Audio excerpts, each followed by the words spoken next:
As individuals come across the border and they are both assessed for whether they have any symptoms. If they have symptoms, the intention is for them to be quarantined. That is our process. They're not intending to stay here for a lengthy period of time. I don't think it's the same thing.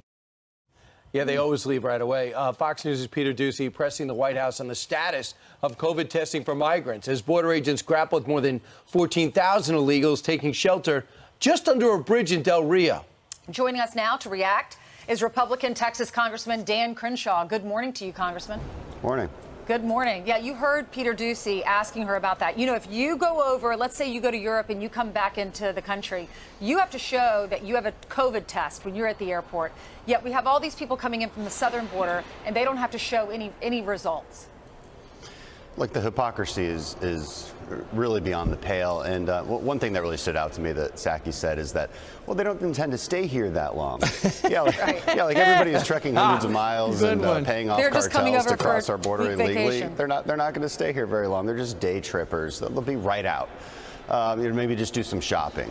No, yeah, I don't think so. I don't think that's what's going on. You know, if you're a European, you have to have a vaccine before you can even come into the United States. If you're a U.S. citizen, you have to get a COVID test before you come back into the U.S. But if you're an illegal immigrant, you don't have to have any of that. And we'll give you a hotel, we'll give you free transportation.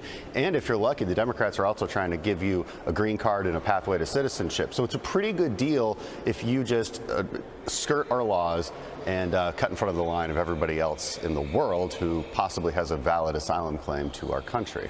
Yeah, and I was reading this morning, Congressman, you know, the administration is going to welcome international travelers if they show the vaccination record starting in November. But what's going on our southern border right now, you know, has been going on for a while during the COVID pandemic.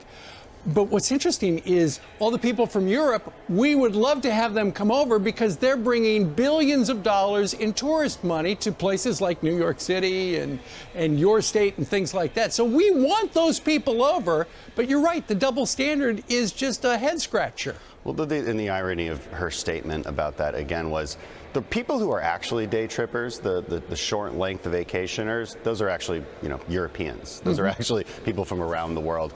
The people who are crossing our border are intending to stay. And look at this. There's like 50,000 people who have crossed and don't even have a court date. Right. Don't even have a court date. So there's zero chance they'll show up for a court date that they don't even have. They're definitely intending to stay.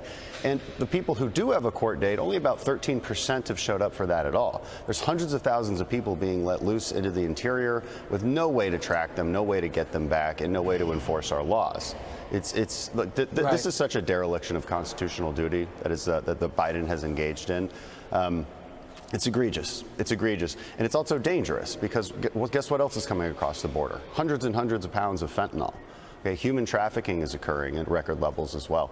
So this is dangerous to our people. It's dangerous because of the pandemic. It's dangerous because of fentanyl overdoses.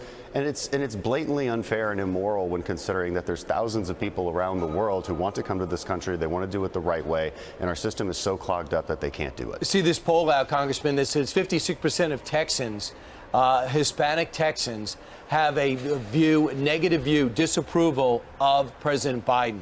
That's not the numbers. That's not the way you turn Texas blue. Have you noticed that with your constituents, Texans that see what's happening at the border and are not being won over? Yeah, that's exactly right. South Texas, which is largely Hispanic, is really turning against Democrats because they're tired of seeing their communities overrun by hundreds and hundreds of illegal immigrants at a time. It's unsustainable. It takes away from their education system, from their healthcare system. It takes away from their quality of life. Look, it infringes, like at a fundamental level, it infringes on our national sovereignty. And that should matter to people sometimes, but apparently it doesn't for these folks. And look, let's just be honest. Let's stop pretending that the Biden administration and Democrats have any intention of ever enforcing this. Because look, the reality is they do believe that they might have a voter block from hundreds of thousands of new people coming across. That's why they couple these bad enforcement policies with path to citizenship policies on the back end. But at what cost? All right, Congressman, thank you very much. Thank you.